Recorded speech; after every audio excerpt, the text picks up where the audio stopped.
ماں باپ کے ساتھ بھلائی کرو، اگر ان میں سے ایک یا دونوں تمہارے سامنے بڑھاپے کو پہنچ جائیں تو ان کو اف تک نہ کہنا اور نہ انہیں جھڑکنا،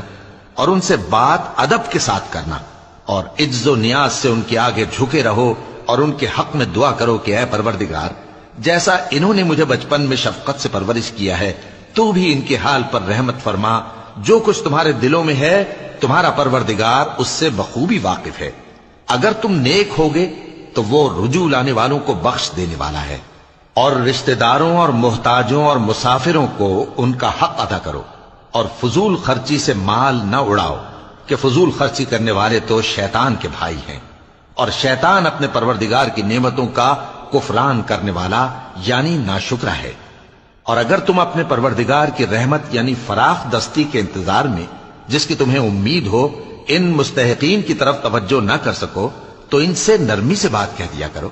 اور اپنے ہاتھ کو نہ تو گردن سے بندھا ہوا یعنی بہت تنگ کر لو کہ کسی کو کچھ دو ہی نہیں، اور نہ بالکل کھول ہی دو کہ سبھی کچھ دے ڈالو، اور انجام یہ ہو کہ ملامت زدہ اور حسرت زدہ ہو کر بیٹھ جاؤ۔ بے شک تمہارا پروردگار جس کی روزی چاہتا ہے فراخ کر دیتا ہے، اور جس کی روزی چاہتا ہے تنگ کر دیتا ہے، وہ اپنے بندوں سے خبردار ہے اور ان کو دیکھ رہا ہے۔ اور اپنی اولاد کو مفلسی کے خوف سے قتل نہ کرنا، کیونکہ ان کو اور تم کو ہم ہی رزق دیتے ہیں، کچھ شک نہیں کہ ان کا مار ڈالنا بڑا سخت گناہ ہے، اور زنا کے پاس بھی نہ جانا کہ وہ بے حیائی ہے اور بری راہ ہے، اور جس جاندار کا مارنا اللہ نے حرام کیا ہے اسے قتل نہ کرنا مگر جائز طور پر یعنی بفتوائے شریعت، اور جو شخص ظلم سے قتل کیا جائے ہم نے اس کے وارث کو اختیار دیا ہے کہ ظالم قاتل سے بدلہ لے، تو اس کو چاہیے کہ قتل کے قصاص میں زیادتی نہ کرے کہ وہ منصور و فتح یاب ہے، اور یتیم کے مال کے پاس بھی نہ پھٹکنا مگر ایسے طریق سے کہ بہت بہتر ہو، یہاں تک کہ وہ جوانی کو پہنچ جائے، اور عہد کو پورا کرو کہ عہد کے بارے میں ضرور پرسش ہوگی، اور جب کوئی چیز ناپ کر دینے لگو تو پیمانہ پورا بھرا کرو، اور جب تول کر دو تو ترازو سیدھی رکھ کر تولا کرو، یہ بہت اچھی بات اور انجام کے لحاظ سے بھی بہت بہتر ہے۔ اور اے بندے، جس چیز کا تجھے علم نہیں اس کے پیچھے نہ پڑ کہ کان اور آنکھ اور دل ان سب اعضاء کے بارے میں ضرور باز پرس ہوگی،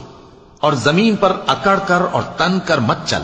کہ تو زمین کو پھاڑ تو نہیں ڈالے گا اور نہ لمبا ہو کر پہاڑوں کی چوٹی تک پہنچ جائے گا، ان سب عادتوں کی برائی تیرے پروردگار کے نزدیک بہت ناپسند ہے۔ اے پیغمبر، یہ ان ہدایتوں میں سے ہیں جو اللہ نے حکمت کی باتیں تمہاری طرف وحی کی ہیں، اور اللہ کے ساتھ کوئی اور معبود نہ بنانا کہ ایسا کرنے سے ملامت زدہ اور راندہ درگاہ بنا کر جہنم میں ڈال دیے جاؤ گے۔ مشرکو، کیا تمہارے پروردگار نے تم کو تو لڑکے دیے اور اپنے لیے فرشتوں کو بیٹیاں بنایا؟ کچھ شک نہیں کہ یہ تم بڑی نامعقول بات کہتے ہو، اور ہم نے اس قرآن میں طرح طرح کی باتیں بیان کی ہیں تاکہ لوگ نصیحت حاصل کریں، مگر وہ اس سے اور بدک جاتی ہیں۔ کہہ دو کہ اگر اللہ کے ساتھ اور معبود ہوتے جیسا کہ یہ کہتے ہیں تو وہ ضرور عرش والے کی طرف لڑنے بھیڑنے کے لیے رستہ نکالتے، وہ پاک ہے، اور جو کچھ یہ بکواس کرتے ہیں اس سے اس کا رتبہ بہت عالی ہے۔ ساتوں آسمان اور زمین اور جو لوگ ان میں ہیں سب اسی کی تسبیح کرتے ہیں، اور مخلوقات میں سے کوئی چیز نہیں مگر اس کی تعریف کے ساتھ تسبیح کرتی ہے، لیکن تم ان کی تسبیح کو نہیں سمجھتے، بے شک وہ بردبار ہے، غفار ہے۔ اور اے نبی، جب تم قرآن پڑھا کرتے ہو تو ہم تم میں اور ان لوگوں میں جو آخرت پر ایمان نہیں رکھتے چھپا ہوا پردہ یعنی حجاب ڈال دیتے ہیں، اور ان کے دلوں پر بھی پردے ڈال دیتے ہیں کہ اسے سمجھ نہ سکیں، اور ان کے کانوں میں ثقل پیدا کر دیتے ہیں۔